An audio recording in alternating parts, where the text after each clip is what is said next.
So access control monitoring, right? Detective controls. Common threats. Would you like some easy points in your practice exam? Yeah. Yeah, that's what I like to hear. Circle these right in here. You have dictionary attacks, brute force, and then hybrid, which is a combination of, you can write hybrid in here as well, dictionary and brute force. A hybrid is both of those. So dictionary attack is attacking basically an accounts database or passwords, but you're going to do it in a way where you're going to reference a file. That file is a dictionary file called the dictionary file, which is a collection of stuff. It could be words in a dictionary. It doesn't have to be words in a dictionary. Then you got brute force. That means try all possible combinations. So your little padlock with the little luggage padlock with the 3 dials on them. These are great. You ever lose a combination of one of those, you give them to a kid, tell them not to eat it first, but give it to a kid and say, start at 1, 001, 002, 003, 004. That's a brute force attack. You also can do spoof your logins or install keyloggers to capture that information. You said dictionary attacks before? Dictionary attacks is when you reference a file.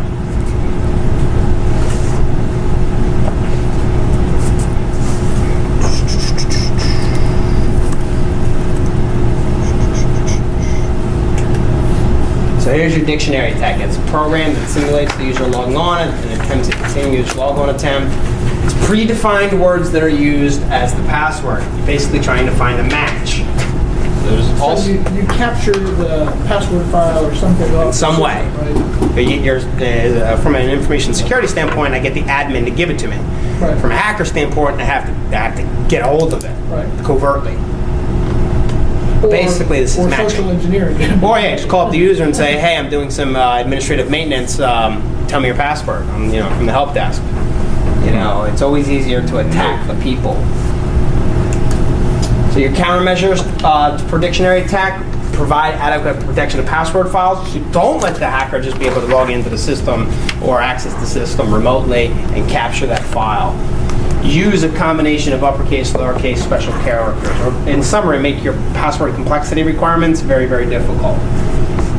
Change your password every 30 days. So in theory, if it takes more than 30 days to break into that password, well, by the time you break into it, it's already changed anyway, so it's no good. Make hard to guess passwords. Don't use passwords that are based off of dictionary words. Is a good idea. You can employ one-time passwords. We talked about 2 types. What are they? RSA. That's an example of one type, but summarize that as 2 major types. One begins with an S. They're synchronous and asynchronous. Synchronous and asynchronous, exactly.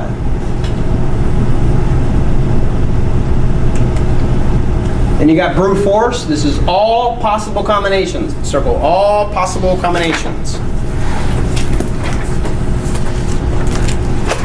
Which in theory, this could take a long time to go ahead and break through. Like if you have something encrypted with AES, 256-bit or 128-bit AES, you're looking at the time that it would take you to go through every single possible combination would be like, 72 quadrillion years.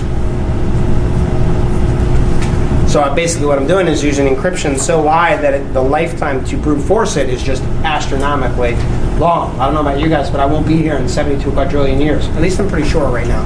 So is the dictionary attack is different from the one we were talking about the other day was what, the lookup table? Rainbow tables. Rainbow table. Slightly different. Rainbow tables is a collection of hashes, and all it does is do a match to knowns already pre-computed. This is the hash dictionary, so it's a file that you're comparing. It's slightly different though, because rainbow tables are just hashes, but a dictionary attack in many cases is in plain text. So you match the word password to the password. So it's in clear text, as opposed to hashes. So rainbow tables is more hash oriented. But in theory, yes, you are referencing a file. Oh yeah, you're still referencing a file. It's still a dictionary. It's still a collection of information. Just a dictionary of hashes as opposed to a dictionary of plain text. Exactly. And I have a collection of dictionary files with me, so I can show you if you want to look at them. You can pull up the Quran, you can pull up the Bible, you can pull up English dictionary. You can pull up Arabic dictionary if you want to. There's no shortage of dictionary files.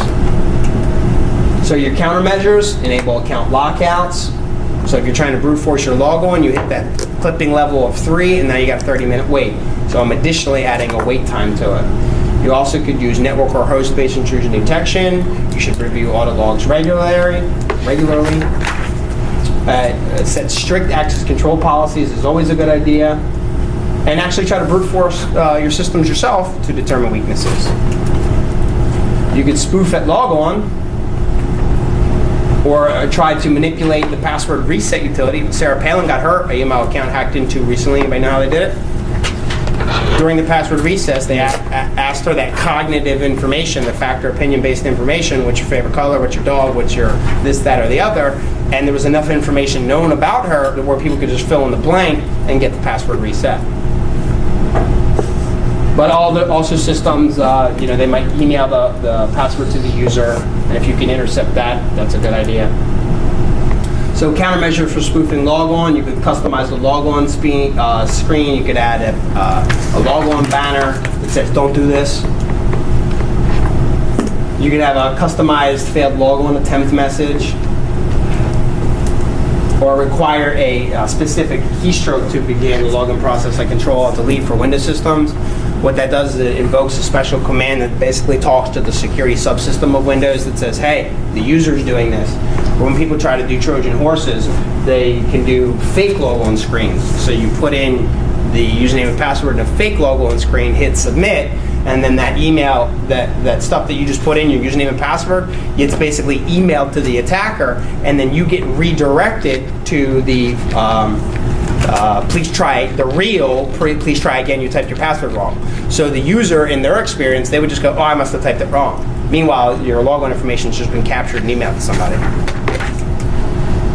You can install keyboard loggers. They have hardware keyboard loggers and software keyboard loggers. But what you need to know is hardware keyboard loggers are extremely hard to detect. You really can't use software to detect these. Also, would anybody really notice if one of these was in your pocket and you walked into the data center? Probably not. What is that? It's a hardware keyboard logger.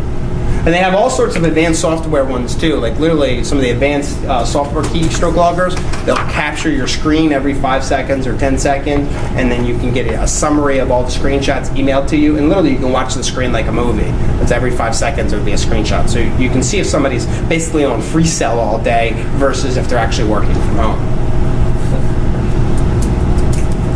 Aha, somebody's got an idea. Countermeasures to keyloggers. You got hardware, good physical security. So in an attempt to detect hardware keyboard loggers, if you could restrict them from getting into your environment, that would be a good idea.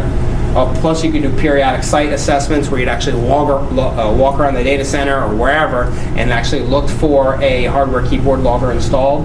And you can buy a hardware-based keyboard logger for under $100 nowadays.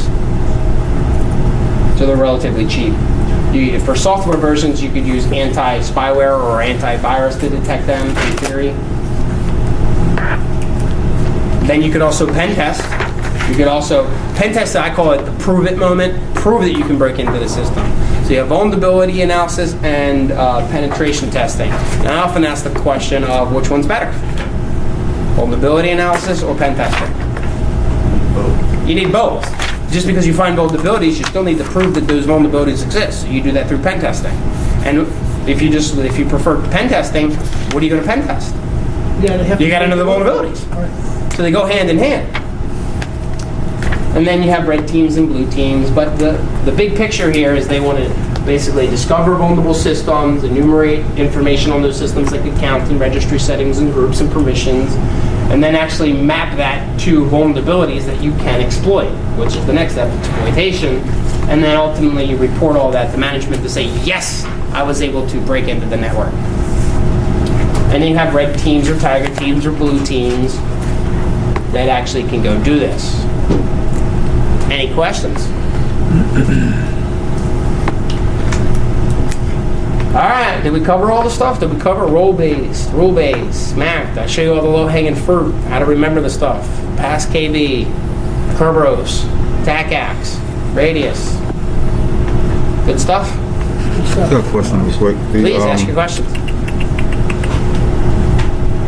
It said it starts the penetration team. They start with the regular access or access of a regular user. Correct? Is that why is that the starting point of their testing? Pen test? No, not necessarily. Go ahead, answer the question. It depends on, it's like sometimes you'll